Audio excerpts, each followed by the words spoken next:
Hello everybody and welcome to a very special model unboxing today.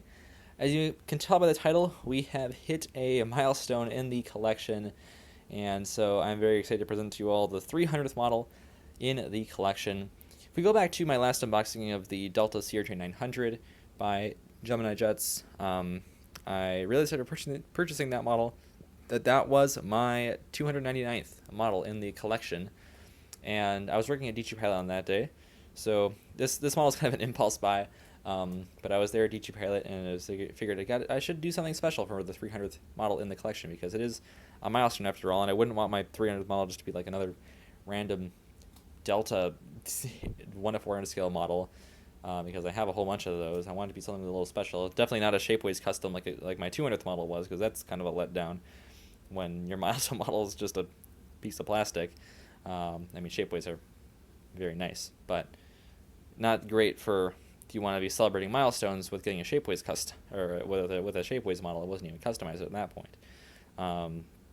But I wanted to use something a little bit special for 300th model in the collection, because why not, right? I mean, only once you hit 300 models in the collection, and I wanted something to remember this model by, or this milestone in the collection by. If I can say what I'm trying to say here, I guess you probably get it. Anyways, I'll move on to the actual unboxing and review now. But the 300th model in the collection is not going to fit on the frame. Is the Gemini200 1 scale United A321neo by Gemini200 Gemini Jets. Here it is. It's looking incredible right here. What a way to celebrate 300 models in the collection. Super fortunate to have picked this one up. I mean, it was an impulse buy, but I'm super glad to have bought this model here and adding it to the collection. It's just fantastic right here. So I'll start with the review of the box, I suppose, as one does. So we'll begin here with the 25th anniversary Gemini200 logo right there. It is in silver. That is a thing that Gemini Jets is doing with their Gemini200 models, or at least I guess they did do last year for the 25th anniversary. I wonder how long that's going to last into this year, because it's not 2024, but that's a little special thing that Gemini Jets did for their 25th anniversary, and we'll see how long that continues into this year. Here is the digital rendering of the aircraft and the United logo right there. And then towards the bottom here we have United A321neo, 200 scale die-cast model, and then the item number is G2UAL 1281. And then we'll flip this to the side. Actually, I'll move the camera back a little bit. Got a little bit too close there. We have the rendering of the aircraft once again, Airbus A321neo, and then again the Gemini200 logo, all in silver for the 25th anniversary. Here we have the age recommendation, which is totally arbitrary. I didn't follow it. Here we have the model, or the aircraft right here, once again the A321neo, and then the Airbus A321neo logo down there. Once again, it's the same thing as the other side, so I really didn't have to go through all that. And then the flap here, which we will lift up to properly unbox this model, has the Gemini200 logo right there. But I guess without wasting any further time, I guess one more thing that's worth mentioning. On my Delta model, I believe that there was a button here that would stick it that would stick to the other side, the other flap or whatever. I'm not sure. You guys know what I mean. This one instead has magnets, so that's pretty cool, modern technology right there. Magnets, look at that. Use the same thing in MRIs. So yeah, we'll lift the flap up here, and actually we'll just lift up the camera as well, because you're not going to be able to see it very well. So here is the top layer. We'll start with the stand here, because Gemini200 models come with these stands, and these tiny metal ones are pretty bad, honestly. They do the trick. I wouldn't recommend using them on 1 to 200 scale models though, because they can be quite easily to break. One of mine has already broken, so I wouldn't recommend using these on 1 to 200 scale models. You can use them for 1 to 400 scale models, but I probably will put the model on here just for display, just for like an example purpose, but wouldn't recommend putting definitely not your wide body 1 to 200 scale models on these. And the wide bodies, they come with stands anyways, better ones. So these I would recommend to stay away from for the most part, unless you're like displaying 1 to 400 scale models on them, which then I think it's okay. Anyways, we'll remove this top foam here, one-handed, so that'll make it tricky. But there we go. There's the top foam off of the model, and then also have some plastic on top as well, which we'll just throw off to the side, and then we'll take the model out of the foam here. These Gemini 200 scale models, they come in foam and not in plastic, which probably helps protect them a little bit better, as these are also higher quality than the Gemini 400 models. We'll move the box out of the way so we can focus in on this beautiful 1 to 200 scale model right here. And here she is in all her glory, the Gemini200 United A321neo. How about that right there? Absolutely gorgeous aircraft right here. I love the 321neo. It's one of my favorite aircraft, and then on probably my favorite U.S. airline. It's in my profile pic, so yeah, gotta love United Airlines, especially on this aircraft right here. So glad that they added the 321neos to their fleet, and maybe more that will be added in the future as well. So, of course, a whole bunch of details in the Gemini 200 model, so we'll go over all of them in depth here in this unboxing, because we might as well. It's a Gemini 200 model. Not every day that you pick up one of these. So, at least not every day that I pick up one of these. So, we'll begin with our nose cone right here. This is the static port, which you see on all Airbus A320 family aircraft. That's pretty cool right there. Here we have the cockpit windows. They also come with like detailing for the windshield wipers right there. Here's the Star Alliance logo, and this little slogan down there says connecting people, uniting the world. It's a little play on the United Airlines name right there, I assume, so that's pretty nice right there. Here we have our nose landing gear down there, which does roll. Unfortunately, I did notice that it doesn't turn all the way, so that's been unfortunate. But I mean, that is just a feature on the Gemini 200 models, but definitely not a deal breaker. Just doesn't rotate like it would be hard to turn while taxiing it with this aircraft. But fortunately, this is not a real aircraft. This model here. Here's our L1 door right here. Also I mean, there's a whole bunch of detail on here. They are rubber tires also. And you can see all the good detail there, including the unemployment line right there. You got the E-tops as well. Absolutely lovely to see. You also see some pitot tubes and all that good stuff. Some more details on the side that are printed on. You can definitely see a lot better on the Gemini 200 stuff than on the Gemini 400 models. Here we have our first antenna right there. I also will bring on the Gemini 400 version of this model so we can compare them. This one, the 400 version I have, it has two little yellow dots up there. I'm not sure what those are for, but those are pretty cool, the two little yellow dots. Of course, here we have the United Billboard titles, which is the main feature of this livery over the Continental Globe livery, which just has smaller United titles. And I guess that's the main difference apart from the tail, which we'll get onto later. Here we have our overwing exits and exit paths going down the wing. Also, we have our 3D beacon on the top right there. I love the 3D beacons. They're so fun to run your finger over and just feel. They have a very good feeling. I mean, I could do that for hours. It feels so satisfying. And it also looks so super cool.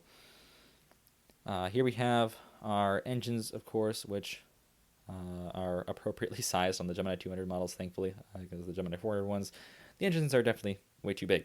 But this looks definitely a lot more appropriate for the scale, so that's what we love to see. We also have our main gear down there, which are, of course, also rubber and also roll very well. And then here we have the winglet, which is just plain blue, but it is very nice right there, the sharklet on the A321. And I believe I'm going to just check to make sure that these are correctly angled, and that one looks good. And that one also looks good. My recent Gemini 400 American A321neo, one of the winglets was turned inward. These look good, so that's great to see for this 321neo. I'm actually running it off the table here, so I'm going to move the camera slightly over so I don't throw the model off of the table because I'm slowly approaching the end, the edge of the table with the nose gear. Anyways, here we have our infamous door plug. This is, of course, a 321 Neo version, but you can tell it's a door plug because it does have the window on it. So this isn't like an exit door. So this would be the United would definitely use a lower density configuration for this aircraft. There are a whole bunch of configurations for the A321neo. It's pretty fascinating, actually. My Wizz Air NG models, for example, they would use the highest density configuration because they're a ULCC in Europe, and so they have the maximum capacity on their A321neos, which is like 268 seats or something like that. And they have to use the overwing exit doors, and they have to have this door as an exit, just because they have so many seats, so many people on the aircraft. So that's pretty fascinating right there. I'm just realizing that I forgot to go over the wings. So here are the wings. As you can see, they're very well detailed and molded and all that.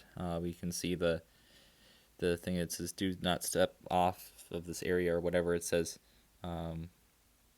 That I'm too unstable to do not walk outside this area. I believe that's what it says. I'm too unstable to hold the wing and make that readable, but I'm pretty sure that's what that says right there. But yeah, wings are very nicely detailed as well. So yeah, love to see that. And so yeah, the door plug, we have our second antenna here up on the top of the aircraft. There's also one on the bottom right there. Then we have our registration right here, which is number 44501, which is also the same registration as the 1/400 scale version here. And I believe that is the first United A321neo, because it makes sense this is the first release of it, that they would make the first aircraft of it, because that's generally what Gemini likes to do. We have our SATCOM dome up here, of course, and then a little stubby antenna there on the end by the tail. We also have our American flag, and then our L2 door as well here in the back. Also going across the fuselage here on the bottom, we of course see this, just the gray underbelly, and then also this, I guess, darker gray line that kind of follows the shape of the lighter gray underbelly, and that will progress us on to the tail here. Of course, the Evo blue tail looking great in all of its glory right there. Also have, I guess, just the fleet number right there next to the L2 door. Also detailing for APU in the back there, and all that good stuff. And here we see some stabilizer trim measurements and all that, all the little ticks there for the stabilizer trim. It looks very nice. I mean, yeah, this model, much better detailing on this one than on the 400 scale version, obviously, and I'll bring that one on here in just a second. But on the bottom of the aircraft here, I'll actually zoom out a little bit, we're a little bit too close in. Yeah, we have our we have a beacon there on the bottom there, once again 3D. There's a stand hole. We have three like, I don't know, they're smaller antennae. They're all the red ones there, and they kind of angle backward, and then there's the one larger one. I'm not sure what the use is for, so I can't give the proper names for them. But yeah, then you have the Gemini Jets logo there as well. So very nicely detailed right there. And then we'll get this back on its wheels, as it should be. And I suppose we'll bring on the 1/400 scale version just for a little comparison here. Obviously, the 200 scale version has a lot more detail on it, but here's a 1/400 scale version.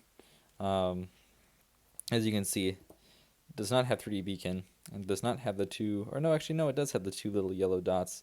I was looking at it from the previous angle. I guess maybe the lighting made it so I didn't see the little dots, but they are there. And then the other side of the aircraft right there. So obviously you're going to get less detail with the 1/400 scale version, but I mean, the 1/200 scale version is also more expensive. So, you know, I guess you kind of pick your poison, if you will, but yeah, both great models right here.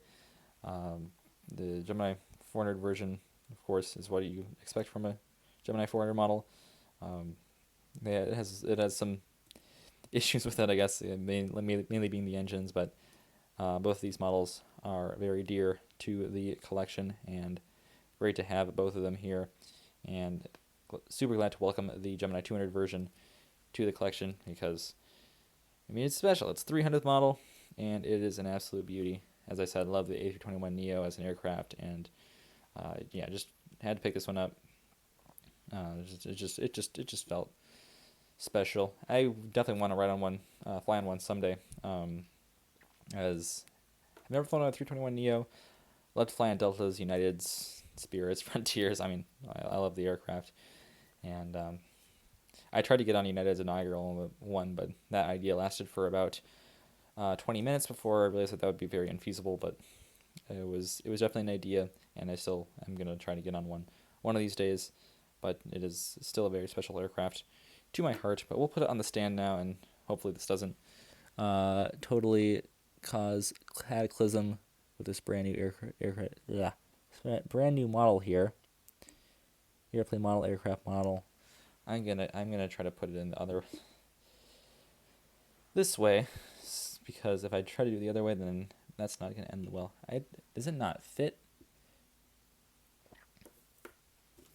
Seems like no matter what I do, I'm not gonna get this thing on the stand. I'm gonna bring on the stand so you can. It seems like the stand hole on the bottom of the aircraft just does not fit on the stand, and I don't really want to push down too hard because then I risk breaking the stand and then in turn breaking the model. It really doesn't want to fit. Okay, I'm not gonna try to use this because I feel like I'm gonna break this or worse the model, and I don't want to do that. So that's where I'll leave this unboxing. Great model, not a great stand, but what are you gonna do? The stand I can use for other purposes, and the model will look great on display somewhere. I really don't have room to display a 1:200 scale model, but that's a problem for another time. The important thing is the 300th model in the collection, and it is awesome to have it in the collection, and it is just an absolute gorgeous model. Definitely recommended if you want to get a United A321neo. Probably still would go for the in-flight over the Gemini Jets one. I think it's just a little bit higher quality, but I mean, this one is definitely a lot cheaper than the in-flight version. The in-flight one is like over $100, and this one is about $83. So if you have the extra money to spare and you really want a high detail United A321neo, go for the in-flight one. But if you just want a nice 1:200 scale United A321neo, the Gemini Jets one is still very nice right here. So yeah, super awesome to have this model in the collection, and it is an absolute beauty. So thank you all for checking out this unboxing today. Hope you enjoyed this one, and yeah, I'll see you tomorrow. As always, good night. Auf Wiedersehen.